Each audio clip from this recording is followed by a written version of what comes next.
Qu'est-ce qui s'est passé? Moi, je pense que c'est banal parce qu'on a confondu des affaires qui ne devraient être jamais confondues. Surtout, l'idée de se préoccuper de ce qui est fait et bien fait. Stéphane Bureau. Bonjour Stéphane. Salut Mario. Nouvel épisode de ton balado Contact avec un écrivain chouchou de ma charmante épouse, Alexandre Jardin.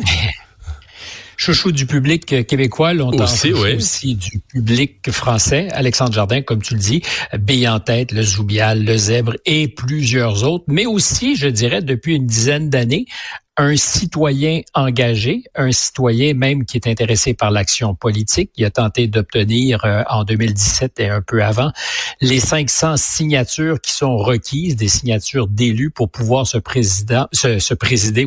présenter comme candidat au présidentiel.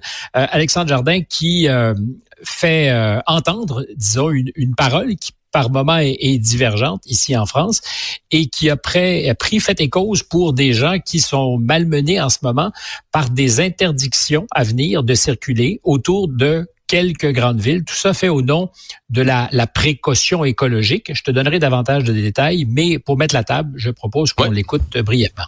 Moi, ça fait assez longtemps que je vois fonctionner ce système complètement déconnecté, avec un peuple qui vote de plus en plus pour les extrêmes, et qui se radicalisent, parce que les gens sont en colère. On les traite de nazis, donc évidemment ils ne le prennent pas très bien. Dans la réalité, c'est pas ça, c'est une colère latente. C'est une vraie colère. Mmh. Revenir à une logique démocratique réelle, c'est révolutionnaire dans notre système. Mais vous voyez bien que s'il n'y a pas de vague populaire pour remettre de l'ordre dans la maison, ça n'arrivera jamais. Ça n'arrivera jamais. Si vous comptez sur les partis technocratiques pour faire le ménage dans la maison, c'est impensable. C'est comme si vous alliez dîner chez des gens très chics et tout à coup vous faisiez pipi sur la moquette. Ça se fait pas. Je trouve que l'exemple est bien choisi. Lui, il s'en prend aux technocrates, là. Ils en prennent aux technocrates qui sont souvent un peu le prolongement du politique, parce que le politique est aujourd'hui, tu le sais, bien encadré, et une réglementation qui a été adoptée ici en France sur les ZFE. Et si j'en parle, c'est parce que c'est un exemple, je pense, probant de ce qui se passe aussi ailleurs dans le monde. Alors, les ZFE, c'est pour zones à faible émission. C'est des zones, des villes qui décident que seront interdites les voitures qui sont jugées trop polluantes. Dans certains cas, il faut faire de vastes détours parce que même les autoroutes de ceinture seront interdites à ceux qui ont ces autos qui sont considérés comme nuisible. Dans une illustration caricaturale, on pourrait penser que tu vas faire des dizaines, peut-être des centaines de kilomètres, ce qui est pas très vertueux, inutilement, pour être certain de pas être mis à l'amende si tu le veux pas, ou si t'as pas une autorisation que tu peux demander quelques fois dans l'année pour traverser ces villes. Mais là, on est vraiment dans un cas de figure où tu dois montrer patte blanche pour avoir le droit de te déplacer. Ça nous ramène au mouvement des Gilets jaunes en France, qui s'était révolté parce qu'on voulait augmenter... Ce que lui appelle la colère du peuple, là. La colère du peuple, oui, parce que les gens qui habitent en région, et t'en sais quelque chose, c'est pas en autobus que tu partais de la ferme pour aller au village, ça te prend une auto. Et il y a beaucoup de gens ici comme ailleurs qui n'ont pas les moyens d'en changer, qui n'ont pas les moyens d'avoir une voiture électrique, par exemple, parce qu'en Europe, dans tous les pays de l'Europe, il y a un horizon, c'est la fin du moteur thermique, comme on a aussi au Québec et ailleurs en Amérique établi des frontières, mais c'est la fin du moteur thermique en 2035. Et il y a plusieurs personnes, parmi les plus fragiles, évidemment, qui vont essayer de faire durer la vie de leur véhicule le plus longtemps possible, parce que c'est une grosse dépense, et qui sont directement interpellés, à qui on dit, je suis désolé, mais t'es pas le bienvenu dans notre communauté, parce que ton auto, elle est trop polluante. Et il y a une inquiétude parce que tu sais pas exactement à partir de quand tu es dans cette ZFE, cette zone à faible émission.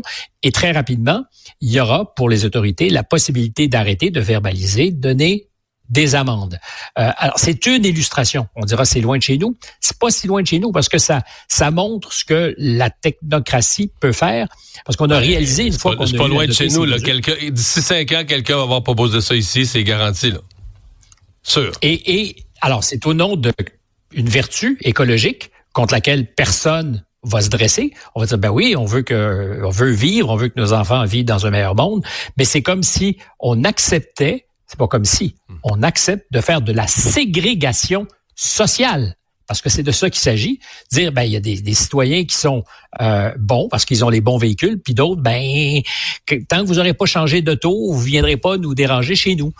Il a cette formule, je dirais un peu caricaturale, mais néanmoins qui dit tout. C'est on fait sortir les pauvres qui polluent notre air. Les riches disent aux pauvres, ben allez-vous-en. Parce qu'évidemment, si tu es en Tesla, tu me diras qu'ils sont de moins en moins nombreux en Tesla. mais on si s'entend que les véhicules électriques, là, la grande majorité sont des véhicules de luxe, là. On va pas se leurrer là-dessus, là. Alors que beaucoup de gens qui roulent... Des gens qui roulent des plus vieux véhicules, c'est des secondes mains, là, des véhicules usagés, ils ont acheté ce qu'ils pouvaient. Puis... Et nos gouvernements canadiens, américains, européens font en sorte que les véhicules électriques pas chers, chinois, pour ne pas les nommer, sont hyper taxés. Pour protéger, dit-on, nos industries automobiles. Cherche l'erreur. Ouais. Le patron de la Fed, là, de la Banque centrale aux États-Unis, qui hier s'exprimait, d'abord, il n'a pas baissé les taux, mais il a quand même eu un message, malgré tout, optimiste pour la fin de l'année 2025. Alors, à chaque fois qu'on parle des marchés, je sais que c'est quelque chose qui imprime pour toi. Je sais pas si tu avais acheté le dip, la baisse ou l'effondrement partiel des cours la semaine dernière. Alors, si tu l'avais fait, tu aurais fait de l'argent hier parce que les marchés étaient hyper boostés après qu'on ait eu entendu M. Powell, le patron de la Fed, qui dit des choses intéressantes parce qu'il y a une partie de la carte qui est, je dirais, directement balisé par ce que dit quelqu'un qui, théoriquement, a toutes les informations pour savoir ce qui se passe. Et une des choses qu'il dit, c'est que les tarifs, les droits douaniers, auront un effet transitoire sur l'économie. C'est exactement la même expression, le même mot qu'avait choisi le même homme, M. Powell, il y a quelques années, pour dire que l'inflation serait transitoire, et ce qui avait justifié qu'il n'augmente pas plus tôt les taux d'intérêt pour lutter contre l'inflation. Il dit exactement la même affaire. Alors, compte tenu de l'échec de la Fed et de la plupart des banques centrales à lutter efficacement contre l'inflation, qui a eu un effet mordant dans tous nos portefeuilles, je suis aujourd'hui donc inquiet de ce qu'il dit sur l'effet que pourraient avoir les tarifs. Mais lui, des droits douaniers. Il est sous pression parce que Trump, lui, veut la baisse des taux, s'exprime publiquement sans gêne. Il respecte pas l'indépendance de la banque, s'exprime publiquement sans gêne sur le fait qu'il faut que Powell baisse les taux. Et pense même à nommer, parce que le mandat de M. Powell se termine en 26, si je ne me trompe pas, et une fois que tu es nommé, tu es irrévocable, c'est l'indépendance de l'institution qui est vraiment quelque chose, un concept sacro-saint. Et une des idées, c'était de nommer son successeur maintenant, quitte à ne pas le mettre en place, mais pour avoir une espèce de gérant d'estrade à côté pour dire ce que lui ferait s'il était aux commandes. Et les politiques de taux d'intérêt, ça a une incidence sérieuse sur l'économie américaine et par extension du monde. Mais ce que disait Powell hier, parce que je reviens au marché, fragilisé depuis quelques semaines, on baisse pas les taux d'intérêt parce qu'il y a toujours de la pression inflationniste, pas de surprise, et il y a en ce moment une révision à la baisse de la croissance économique perçue pour la prochaine année aux États-Unis. Donc, on est dans un scénario de stagflation, où il n'y a pas de croissance, mais il y a de l'inflation. Normalement, ça marche pas ensemble. Quand il y a trop de croissance, tu as de l'inflation. Là, c'est les deux en même temps qu'annonce Powell, en disant peut-être qu'on pourrait baisser 2 fois les taux d'intérêt au cours de l'année, peut-être. Et sur la foi de ces informations qui, pour moi, sont pas particulièrement rassurantes, hier, les marchés ont été dopés, sont repartis. Je pense que c'est juste ça, juste la confirmation qui annule pas que 2 baisses sont toujours prévues cette année. Ça a comme rassuré tout le monde. C'est comme si c'est ce qu'on voulait entendre, que les baisses de taux d'intérêt, ça va finir par arriver. On a le droit d'y croire. L'ensemble des acteurs du marché qui sont pour l'essentiel tous plus futés que moi doit savoir quelque chose qu'on ne sait pas. Ils se trompent des fois. Il y a hier quelque chose qui m'a laissé complètement pantois. J'ai fait donc soudainement tout ce qu'on disait qui menace l'économie de la plus puissante puissance au monde, les États-Unis. Tout ça, tous ces nuages-là, seraient finalement des petits cumulus qui risquent pas de mettre à mal l'économie mondiale. Ça me surprend beaucoup.